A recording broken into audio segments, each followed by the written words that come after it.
வணக்கம். ஹிந்தியில நம்ம சில வார்த்தைகளையோ அல்லது சில எழுத்துக்களையோ நம்ம தவறா உச்சரிச்சுட்டு இருப்போம். அப்படி நம்ம எந்தெந்த வார்த்தைகள நம்ம எப்படி உச்சரிக்கிறோம்? சரியா உச்சரிக்கிறோமா? இல்லையா? அப்படிங்கிறத நம்ம டெஸ்ட் பண்ணிப்போம். இப்போ இன்னைக்கு நம்ம ஒரு 2 வார்த்தைகளை அதாவது எழுத்துக்கள பார்ப்போம். அது வார்த்தைன்னும் நம்ம சொல்லலாம்.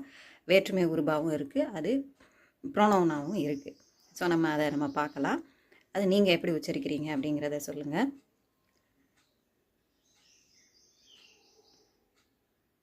அதாவது மைம், மைன் அப்படின்னு சொன்னீங்களா? இப்போ இதை சொல்லுங்க. மேம், மேன் அப்படின்னு சொன்னீங்களா? அது எப்படி சொல்லணும்? மே, மை, மே மூக்கொலியில் சொல்லணும்.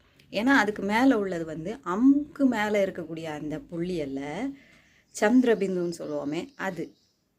ஸோ அதை சொல்கிறது வந்து நம்ம கரெக்டாக எப்படி உச்சரிக்கணும்? மே, கர்மே, मैं जाता हूँ, मैं जाती हूँ, मैं அப்படின்னு சொல்லணும். அதை இம்முனோ இன்னுனோ சொல்லக்கூடாது. அந்த உயிர் ஒலியை நம்ம மூக்கு வழியாக உச்சரிக்கணும். எத்தனை பேர் கரெக்டாக உச்சரிச்சிங்க? எத்தனை பேர் மைம் மைம் அப்படின்னு சொல்லிட்டு இருந்தீங்க அப்படின்னு கமெண்ட் பாக்ஸில் சொல்லுங்கள். தன்யவாத்.